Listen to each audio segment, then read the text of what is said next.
are going to discuss refraction of light through a prism. So now the first question is what is prism? Prism जानना पड़ेगा. Prism आप लोग जानते होंगे, बहुत लोग, कोई नहीं भी जानता होगा. तो हम लोग सबसे पहले देखते हैं प्रिज्म क्या है. तो प्रिज्म होता है, मतलब ये डिफरेंट है. कोई ज़रूरी नहीं कि ट्रायंगुलर प्रिज्म ही होगा. एक स्क्वायर प्रिज्म होगा, रेक्टेंगुलर प्रिज्म होगा. इस प्रिज्म में क्या होता है कि जहाँ दो रिफ्रैक्टिंग सरफेसेस जहाँ कनेक्ट हो रहे हैं एक एंगल में, वो होगा prism. Surface refracting, that means वो ग्लास या जो भी रिफ्रैक्टिंग सरफेस रहेंगे वो कनेक्टेड रहेंगे. तो सबसे पहले हम लोग डिस्कस जो कर रहे हैं 10th में वो है ट्रायंगुलर प्रिज्म. और ट्रायंगुलर प्रिज्म में क्या होता है कि इसके टू बेसेस होता है ट्रायंगल.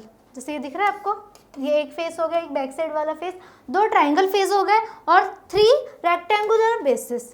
और या फिर उसको लैटरल सरफेसेस भी करेंगे कि ये जो एक सरफेस, एक बैक साइड, एक डाउनवर्ड, तो 3 रेक्टेंगुलर सरफेसेस थे और 2 ट्रायंगुलर सरफेसेस थे जो इंक्लाइंड है एक दूसरे में एक एंगल पे. तो प्रिज्म की पहली कंडीशन होती है कि जो उसके सरफेस होंगे, रिफ्रैक्टिंग सरफेस, वो एक एंगल पे इंक्लाइंड होना चाहिए. Clear? So now first is angle of prism. अब हमको सबसे पहले जानना है कि एंगल ऑफ प्रिज्म क्या है. तो सबसे पहले हम प्रिज्म के फ्रंट वाला एक ट्रायंगुलर वाला सरफेस ले लेते हैं और सारे एंगल्स को डिस्कस करते हैं अच्छे से. तो सबसे पहले हमने देखा कि एक लाइट जो जा रही है प्रिज्म में, और प्रिज्म ऑब्वियसली एक सरफेस है, रिफ्रैक्टिंग सरफेस. हमने एक नॉर्मल ड्रॉ कर दी. नॉर्मल क्या होती है? जो उसके उस सरफेस से परपेंडिकुलरली 90 डिग्री के एंगल पे फॉर्म हो रही है इमेजिनरी लाइन, वो नॉर्मल है. तो हमने नॉर्मल ड्रॉ करी और हमने देखा है कि नॉर्मल और इंसिडेंट रे में जो एंगल फॉर्म होता है वो होता है एंगल ऑफ इंसिडेंस. ठीक है. अब है इस लाइट को, जब इंसिडेंट की लाइट, तो हम लोग को पता है कि लाइट स्ट्रेट लाइन में ट्रेवल करती है, तो इस लाइन को स्ट्रेट तो जाना चाहिए. बट क्या है कि ये एक रिफ्रैक्टिंग सरफेस है, ये एयर है और ये क्या है? प्रिज्म है. मान लो ग्लास प्रिज्म है, तो ये क्या है? ग्लास. और ये भी पता है कि glass is denser then air, that means ये आपका रेयरर सरफेस हो गया और ये कैसा हो गया? डेंसर. अब क्या है कि आपकी जो लाइट है वो कहाँ इंसिडेंस कर रही है? रेयरर से. अब कहाँ जाएगी? डेंसर में जा रही है. और हमने रिफ्रैक्शन में पढ़ा है, जब लाइट रेयरर से डेंसर में जाती है तो क्या होता है? कहाँ जाती है? मतलब स्ट्रेट जाती है, नॉर्मल के साइड जाती है, या फिर अवे फ्रॉम नॉर्मल होती है. तो हमने देखा था कि ये बेंड्स टुवर्ड्स द नॉर्मल. तो जो इंसिडेंस रे है वो टुवर्ड्स द नॉर्मल हो गई, मतलब इसे जाना चाहिए स्ट्रेट, बट ये नॉर्मल के साइड, ये नॉर्मल है आपका और ये इंसिडेंस रे हो गई, तो ये नॉर्मल के टुवर्ड्स बेंट हो गई. ठीक है. ये रे ऐसे जा रही थी, अब ऐसे होगी. क्लियर? ये फर्स्ट टाइम हो गया. अब सेकंड देखना, जो लाइट यहाँ पहुँची, ये रे है यहाँ पहुँची, अब क्या हो रहा है? अब ये रे डेंसर से वापस कहाँ जाएगी? रेयरर में. क्लियर? डेंसर से रेयरर में. दैट मीन्स जब रे डेंसर से रेयरर में जाती तो क्या होता है? अब वो अवे फ्रॉम द नॉर्मल. पहले क्या होती है? Bends towards the normal. कब? जब वो रेयरर से डेंसर, और डेंसर से रेयरर जाएगी तो अवे फ्रॉम द नॉर्मल. तो इस सरफेस में भी हमने एक नॉर्मल ड्रॉ कर दी. अब अवे फ्रॉम द नॉर्मल, ये चलेगी अवे फ्रॉम द नॉर्मल.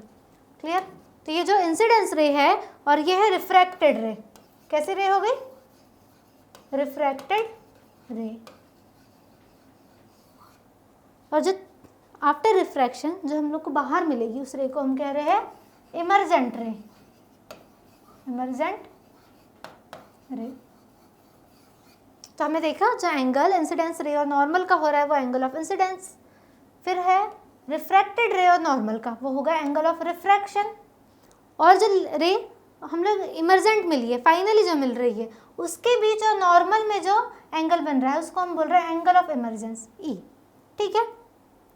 अब हमने देखा कि ये जो रिफ्रैक्टिंग सरफेस है वो किसी एंगल पे इंक्लाइंड है. सारे जैसे ये 2 सरफेस देखना, ये दोनों सरफेस इंक्लाइंड है.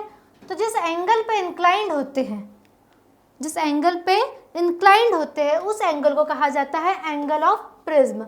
The angle made by the 2 refracting faces of the prism is known as angle of prism. इसको यूजुअली ए से डिनोट किया जाता है. और प्रिज्म डिपेंड करता है कि वो कितना छोटा है कितना बड़ा है. अगर ये दोनों रिफ्रैक्टिंग सरफेस कुछ ऐसे रहेंगे तो एंगल ऑफ प्रिज्म बड़ा हो जाएगा, रिफ्रैक्टिंग सरफेस पास पास हो जाएंगे, प्रिज्म छोटा दिख रहा है आपको, सकरा है, तो वो क्या हो जाएगा? रिफ्रैक्टिंग एंगल ऑफ प्रिज्म कम हो जाएगा. Next is angle of deviation. हमने प्रिज्म देख लिया, इंसिडेंस देख लिया, रिफ्रैक्टिंग देख लिया, इमर्जेंस देख लिया, एंगल ऑफ इमर्जेंस देखा. अब एंगल ऑफ डेविएशन क्या है? तो हमने देखा कि इंसिडेंस रे ऐसे जा रही थी, तो इसको यूजुअली जाना तो ऐसा था, क्योंकि light is travel in the form of straight line. लेकिन अब क्या है कि देखना, पहली बार जब रिफ्रैक्शन हुआ तो लाइट इतना डेविएट हुई डेविएट, मतलब अपने पाथ से वो डेविएट हो गई पहले रिफ्रैक्शन में। अब देखना जब सेकंड टाइम वापस चले गई लाइट दूसरे एक मीडियम से, मतलब पहले फर्स्ट मीडियम था, सेकंड में गई, सेकंड से वापस थर्ड बोल दे या फर्स्ट में चलेगी, क्योंकि फर्स्ट मीडियम सेम है। तो जब सेकंड से फर्स्ट पे गई तो ये लाइट फिर से डेविएट हो गई, मतलब 2 टाइम्स डेविएशन हुआ, फर्स्ट टाइम यहाँ, सेकंड टाइम यहाँ। जो ये 2 टाइम्स डेविएशन है, मतलब अपने ओरिजिनल पाथ से वो कितना डेविएट हुई, अपने ओरिजिनल पाथ से कितना डेविएट हुई, इसी को तो हम बोल रहे हैं angle of deviation. The angle which is obtained from the difference between the angle of incidence and the angle of refraction. तो एंगल ऑफ इंसिडेंस और रिफ्रैक्शन का भी डिफरेंस निकालोगे तो आपको ये वैल्यू मिल जाएगी, मतलब मैथमेटिकली ये है। बट अगर हम डिफाइन करें तो वो अपने ओरिजिनल पाथ से कितना डेविएट हुई है लाइट, वो होता है एंगल ऑफ डेविएशन, जिससे डी से डिनोट किया जाता है, बट हायर क्लासेस में आप इसे डेल से डिनोट करेंगे। ठीक है, तो ये दोनों सही है, D and del. Higher classes हम यूजुअली डेल से ही डिनोट करते हैं। तो ये हो गया आपका angle of deviation. Now the next is composition of white light. सबसे पहले वाइट लाइट क्या है, वाइट लाइट एग्जिस्ट कर भी रही है, वाइट प्योर लाइट है, तो क्वेश्चन है कि वाइट लाइट है एग्जिस्ट कर रही है, तो नहीं, वाइट लाइट मतलब प्योर वाइट लाइट नहीं है। अब बात हुई कि कैसे, वाइट लाइट है क्या एक्चुअल में, तो white light consist of 7 colours, मतलब प्योरली वाइट नहीं है वो 7 कलर्स का मिक्सचर है, 7 कलर्स के साथ मिलके बनी हुई है। And the 7 colours are violet, indigo, blue, green. 7 colours are violet, indigo, blue, green, yellow, orange and red. इसको हम शॉर्ट में विबग्योर भी कहते हैं। अब कैसे, ये एक्सपेरिमेंट न्यूटन ने करा और न्यूटन ने बताया है सर ने कि जो वाइट लाइट है वो 7 कलर्स का मिक्सचर है। तो एक डिस्क वाला एक्सपेरिमेंट कभी आपने कहीं पढ़ा होगा, मैं बता दे रही कि एक डिस्क थी, उन्हें एक्सपेरिमेंट किया था कि एक डिस्क थी, उस डिस्क में उनने 7 कलर्स को, मतलब 7 कलर्स से तो 360 डिवाइडेड बाय 7 करके उतने डिग्री में उन्हें 7 कलर्स रख दिए थे। ठीक है, अब उन्हें 7 कलर्स में कलर्स कर दिए थे विबग्योर। ठीक है, मतलब सारे 7 कलर्स कर दिए उस डिस्क में। अब उन्होंने क्या किया, उस डिस्क को एक जगह से कहीं फिक्स करके रोटेट करने लगे स्पीड में। जब इस डिस्क को स्पीड में रोटेट करा गया तो एक ये ऑफ वाइट, हल्का सा येलोइश या फिर प्योर वाइट, कहीं ऑफ वाइट इस टाइप के कलर की लगने लगी, या फिर हम उसको बोल सकते हैं कि वाइट कलर की, कहीं प्योर वाइट भी। तो ये डिस्क रोटेट करने में हमें ऑफ वाइट कलर की, जो वाइट कलर की दिखने लगी, इससे हमको समझ में आ रहा है कि जब आप ये 7 कलर्स को मिक्स करोगे, मिक्सचर रहेगा, वो कैसा दिखेगा, वाइट कलर का। तो न्यूटन के इस एक्सपेरिमेंट से हम लोग को पता चला कि वाइट लाइट जो है वो कंसिस्ट कर रही है 7 कलर्स में। ये चीज़ हम देख रहे हैं कि एक प्रिज्म का एग्जाम्पल देख लेते हैं कि अगर प्रिज्म से वाइट लाइट पास करे है तो देखना वो 7 कलर्स में डेविएट हो जा रही है।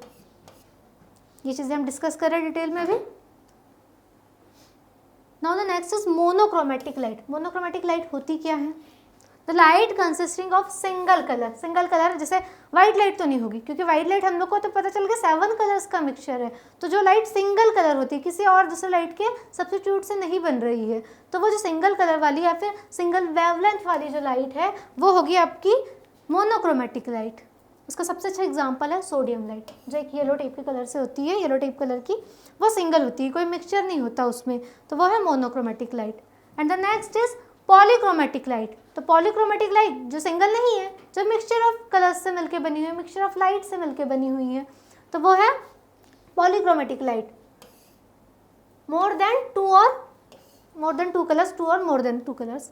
तो इसका सबसे अच्छा एग्जांपल है वाइट लाइट। वाइट लाइट कैसे, क्योंकि वो 7 कलर्स से मिलके, हमने देखा विबग्योर है तो 7 कलर्स से मिलके बनी हुई है, तो पॉलीक्रोमेटिक लाइट हो गई है।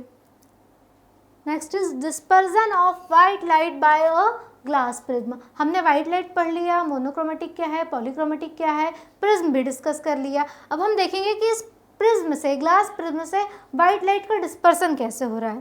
तो सबसे पहले डिस्पर्जन है क्या, the phenomena of splitting of white light into 7 colours. जो फिनोमिना है कि splitting of white lights into 7 colours, यही तो है dispersion.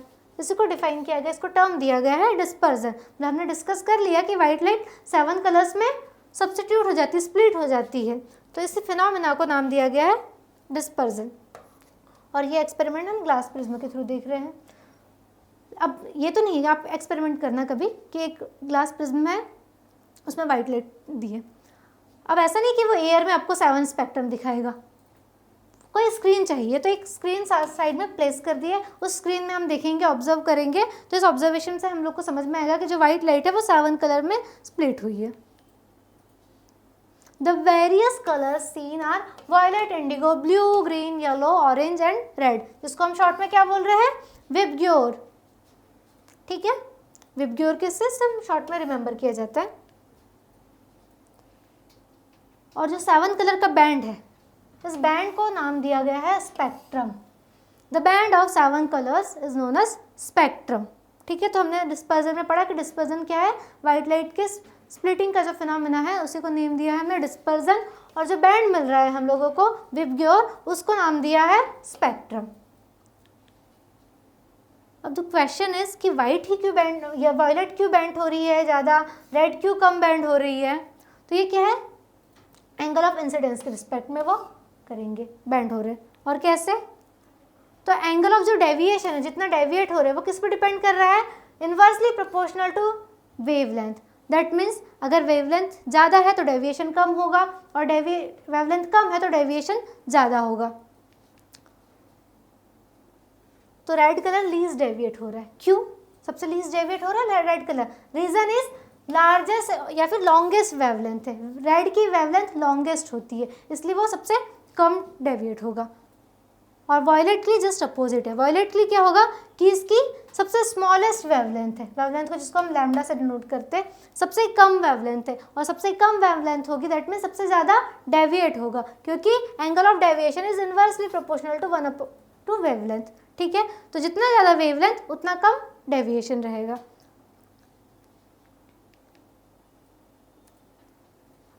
Now the next is recombination of white light. अब हमने वाइट लाइट देखा, उसका डिस्पर्जन देखा। अब हम एक प्रिज्म एक्सपेरिमेंट करते हैं, डबल प्रिज्म एक्सपेरिमेंट, जिसके थ्रू हम देखेंगे रिकॉम्बिनेशन ऑफ वाइट लाइट, कि कैसे वाइट लाइट रिकम्बाइन करने के बाद वापस हमें वाइट लाइट ही मिल रही है। When A inverted prism is placed in the path of the disperse light. ठीक है, तो सबसे पहले हमने देखा था कि जब प्रिज्म में हमने एक लाइट दी है तो वो 7 कलर्स में स्प्लिट हो रही थी। ठीक है, अब इस डिस्पर्स लाइट के बाद में हमने एक इन्वर्टेड प्रिज्म रख दिया, कुछ इस काइंड का। ठीक है, तो अब क्या होगा कि वापस इसमें रिफ्रैक्शन होगा और ये रिकम्बाइन करके एक हमको वाइट लाइट फॉर्म होगी। इसका ये देखिए सबसे अच्छा कि वाइट लाइट थी वो गई, पहले वो डिस्पर्जन हुआ तो हम लोगों को 7 कलर्स मिले, जिसको हम बोल रहे हैं स्पेक्ट्रम। क्लियर। अब क्या होगा, उस स्पेक्ट्रम के सामने आप एक इन्वर्टेड प्रिज्म रख दो, सेकंड प्रिज्म, तो क्या होगा, रिकॉम्बिनेशन। और इस रिकॉम्बिनेशन के कारण हम लोग को जो मिलेगी वो मिलेगी वाइट लाइट। कहाँ मिलेगी, एक स्क्रीन प्लेस कर दो, क्लियरली विजिबल हो जाएगी।